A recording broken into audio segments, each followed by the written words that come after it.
Yeah, for what is B5 Consultancy? I think my fellow director Fraser Franks put it best. He calls us sort of off the pitch coaches. We're run by me. I'm a media lawyer dealing with newspapers back home in England for many years, 21 years or so now. And I run it with two former football players, one male, one female. And what we do is we use our experiences from within sport. I've obviously seen lots of crises dealing with newspapers, media, online, social media, etc. Fraser and Leigh have come through that by being ex-players. They've seen the dressing room environments, they've seen the things that go wrong, and we're all about kind of encouraging players for safe behaviours. We give a lot of support, we do a lot of work with Premier League football clubs, we put out the fires where it's possible to do so when crises happen. What we really care about is helping players to avoid those crises.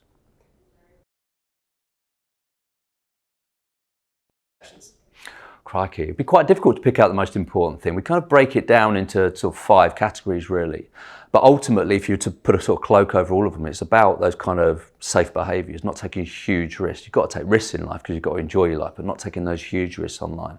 But I guess if we break it down, we've got 5 things really. It's your public social media. So you're thinking about what is the perception of you, but also being authentically you as well. That's really crucial. We've got a lad that loves laughing, dancing and all of that. You know, do that on TikTok, but as long as you're working within the parameters of who you are. But then when things get more risky, we're going to be talking about direct messaging, which is absolutely crucial. You know, when young athletes make mistakes, it's quite often when they don't think other people are looking. They take even bigger risks, the kind of silly risks that we don't like. You then got online crime, hacking particularly. The most common thing we deal with is lads and lasses having their Instagram accounts hacked, Twitter accounts hacked. It's a pretty nasty business.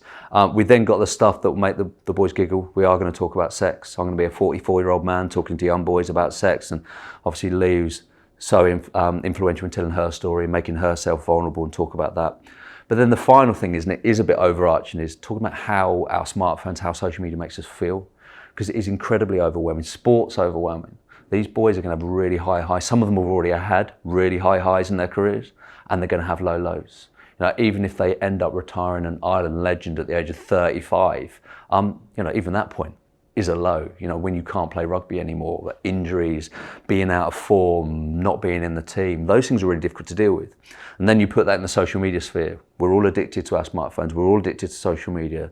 These boys are getting flame emojis, goat emojis. Everyone tell them how great they are. And then they're going to have a bad few weeks and someone's going to tell them they're not great, or, you know, the love stops. That's quite difficult to come to terms with as well. So it's just, you know, the benefit of our experience, what we've seen, what we've lived, and helping them to find their own version of it. Yeah, I think what's quite special, and I can say this because it's not me I'm saying nice things about, but we bring in 2 people from our business in to talk to the boys, and we really believe is that you learn from your own experiences, but you can also learn from other people. We're great exponents, or not exponents of, or great believers in making yourself vulnerable, talking, helps you. So we've got Peter Mitchell coming in, coming down from Derry, driving. He's just driven down last night to come and be with the boys. He was one of a group of quite a lot of Irish lads that went over and played professional football at Leeds United. You know, David O'Leary, the manager at the time, a dream of many young boys to go and play in the Premier League, and it was taken away from him like that. Was involved in a car accident, not his fault, I should add, broke his spine in 2 places. And that sounds just like a tragic story which ends there, but it really isn't. He's going to be talking about what happened afterwards, as well as what happened before and during. Ended up playing in the Euros for Ireland, ended up appearing for a year in Hollyoaks, ended up in comedy programmes in the UK and beyond. He's got an incredible story, incredible humour. But not only you've got the specifics of be careful when you're driving, when you're a young boy, and I remember me as a young boy driving and not driving as carefully as I should be. But then you've got elements of gratitude. He's grateful for everything he's got now, even though he has to use a wheelchair to get about. He's got a beautiful young family. He's got a great life, great career. And then how did he cope with his adversity? Because these boys are going to have to cope with adversity during their career. And it's one thing, like Fraser and I run B5, we're really grateful that we get to spend every day, 1, learning about women's football, but 2, learning from one of the strongest and most inspirational young women I've ever met, which is Leigh Nicol. And Leigh's going to tell her story.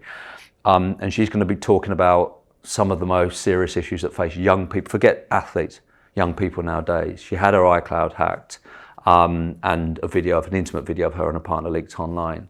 You know, I've seen her in front of men's Premier League teams, women's WSL teams, talking to footballers, cricket players, rugby players and rugby players today, watching her make herself vulnerable and talking about the most vulnerable thing you could possibly talk about, and then seeing the way the boys reacted to her Obviously there was some awkwardness from them as well, but seeing the way that they reacted to her and respected her, I think it brings in so many things, you know, that kind of respect for female athletes as well, what strong women these women are that have to fight for the right to play rugby, football, cricket and whatever else. And look, I'm very proud to call her a colleague. Yeah, so today we're going to be discussing hacking, which is rife at the moment. We're going to be discussing extortion scams where lots of young lads and girls are getting done by people pretending to be young, attractive, opposite sex that is then stitching the young boys and girls up. We're going to be talking about intimate image abuse, where I got stung myself and life changed a lot for me because of that. And then we're just going to be talking about the general risks of online and what to stay away from and what not to get too close to the line with, so that you never find yourself in a position where you're a national headline in the newspapers. And there's a consistent theme with these things, and unfortunately these young lads today can't make the same risks of someone else that doesn't play sport the same age as them. And it's about trying to get that point across. Although we know that they need to make normal mistakes in life, unfortunately newspapers and the public don't allow them that opportunity to make a mistake of a normal 18, 19, 20, 21-year-old lad.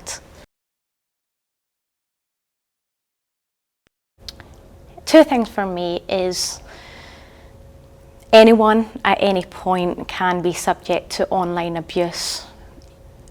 Anyone can be subject to a hack online. Anyone, anywhere can make a mistake online. It doesn't matter who you are, how good you are at your sport. It could be you at any point, and there's no warning to it. But secondly, going away from it is when these mistakes or these crimes do happen to these young lads, there is a way back and they will be okay as well, because often we think of a crisis and there's no recovery. There is always a way back for these lads. So ideally we wouldn't want them putting themselves in a vulnerable position, but sometimes they don't put themselves in a vulnerable position. Other people put themselves in a position where they commit a crime and put these lads in a horrible situation in life. So it's really important that they know that they can only take control of their own online behaviours, but often that isn't even enough.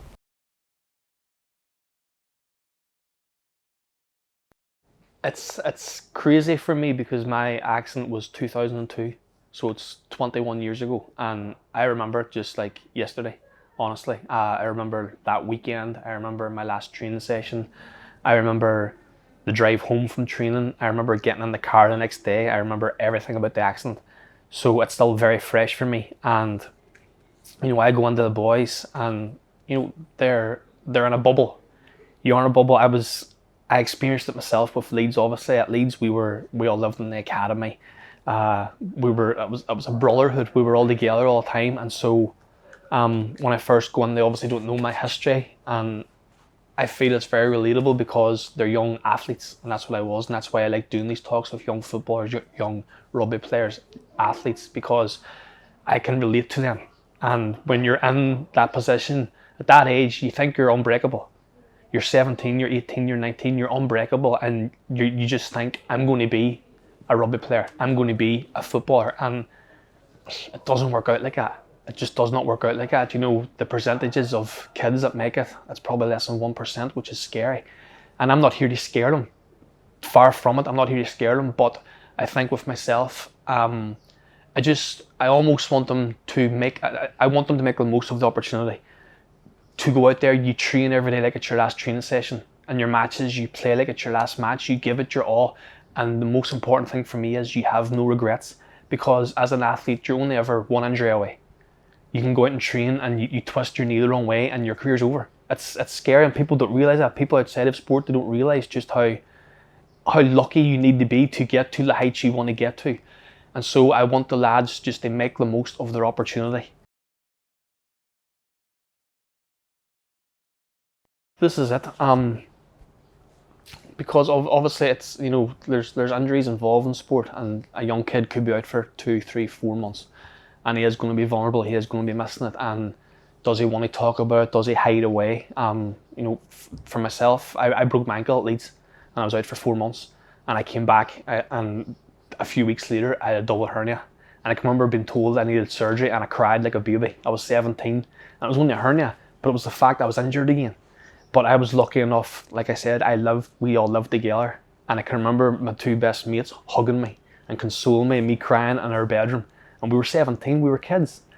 And I think now in this day and age, we are more open, we do talk more, and there's a lot more out there than what was back then 20 years ago.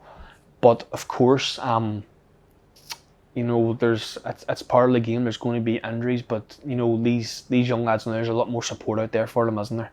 And hopefully they've got that relationship with their teammates, with their coaches, that they can open up, that they can talk, because again, people outside the game, they don't realise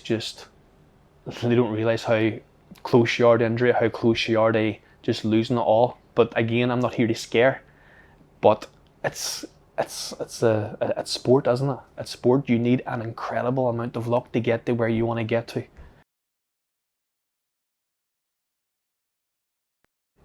The mental challenge, my mental strength was always my strongest point. From no age, I was convinced I was going to be a footballer, and I trained hard every day. I probably had that attitude of a rugby player. I loved to get stuck in. I loved the physical side of football. I loved to tackle. I was fit. I was strong. And so whenever I had my accident, I always say sport built me. Because of the way I was on the football pitch, I got stuck in. I took it as a challenge. My accident was the 21st of July. And the doctor, the specialist, had told my family I wouldn't be home for Christmas. Peter has been in a serious accident. Peter could be in hospital for up to a year. And I took that as a challenge. When I heard that, I told myself I'll be home before Christmas. And I was home in 8 weeks. I was home in 8 weeks, and the first day they took me down to physiotherapy. I wasn't even allowed to push myself. I was rolled down to physiotherapy. And the physiotherapist sort of sat me. I was in a chair. She sort of parked me at the edge of this sponge bed, and she turned her back. And as she turned her back, she spoke to the occupational therapist. And the occupational therapist said, in a few weeks' time, Peter can transfer out himself, and he can lie down and he can get back up, but he can't do it now because of his surgery. And when I heard that, I just done it. I jumped out. Boom, boom. What's next? And they cracked up with me. And I was very frustrated myself. It was 3 weeks after my accident. I just lost my career. I'd lost my legs. I was told I'd be in a wheelchair for the rest of my life, and it was the first time I bit back and I said, don't treat me like an NR patient. I'm a footballer. I'm a footballer. And I look back to that 18-year-old me, and it breaks my heart. God love me. I'm a footballer. And you know, it was 3 weeks after my accident, my career was gone. But since then, they were like, okay, we'll do what we can with you, but you just have to be careful. But sport built me, and it's that fire in the belly.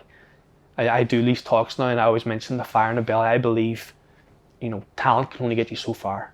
You need to work your socks off, because how many stories do we know of a young talented kid who just wasted it away because he didn't do it. He didn't use his talent. You need to want it, and you need to just, it's the best job in the world, isn't it? If you're a kid playing rugby and you want to be a rugby player, if you're a kid playing football and you want to be a footballer, it's the best job in the world if you get to those heights. So when you're here and when you're experiencing it, give it your all. And again, no regrets.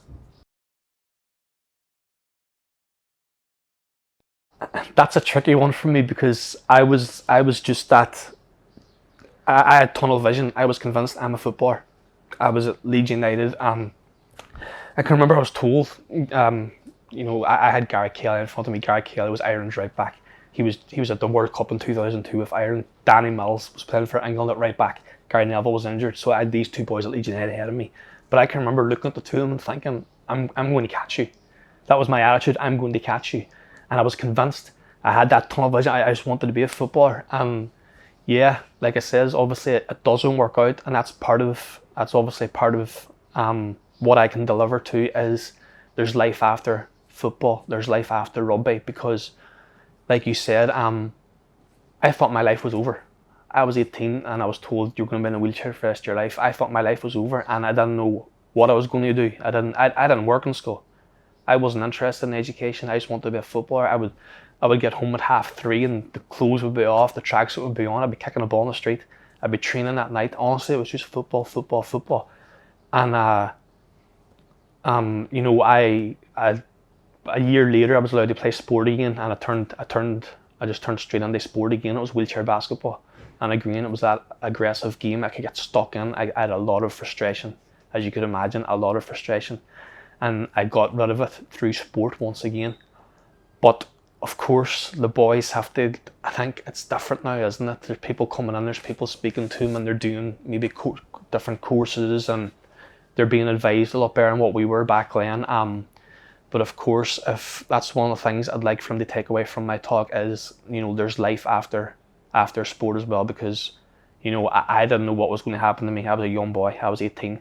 And like you said, I went on to represent Ireland at wheelchair rugby. I was an actor. I'm back involved with football now. I'm doing a bit of scouting with Burnley and coaching again. So there's always, I've been lucky. I've been lucky, but in saying that, I've created my own luck too, because again, from the sport, I've put myself out there. I'm okay for someone to say no. I'll ask, right? I want to do this. I want to try that, and I'll go for it. If they say no, fine. I'll try something else. And again, it comes from football. It comes from sport. It comes from that fire in the belly. I want to challenge. I want to challenge, and I think that's a good thing with the rugby lads, because they're strong men. They've got that bit in them, because that's their game, isn't it? So I think if they don't make it in rugby, they've got every opportunity to go on and achieve something else in a different field, because they have that fight, they have that spirit inside them.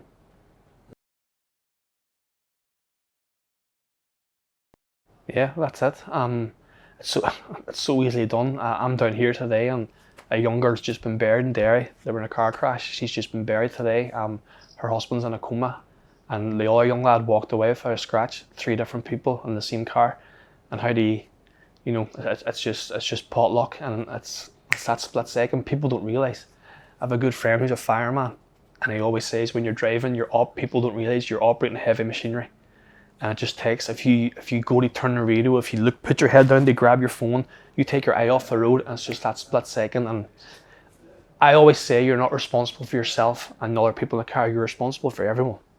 You're responsible for everyone, because if you do lose that concentration, then you can hit another car. You can ruin a lot of lives. But once again, I'm not there to scare them, but I'm there to give them a wee bit of a kick up the arse. You have a responsibility here. When you're in the car, you're responsible for your teammates in the car, your family in the car with you, but you're responsible for everyone else on the road. Because it's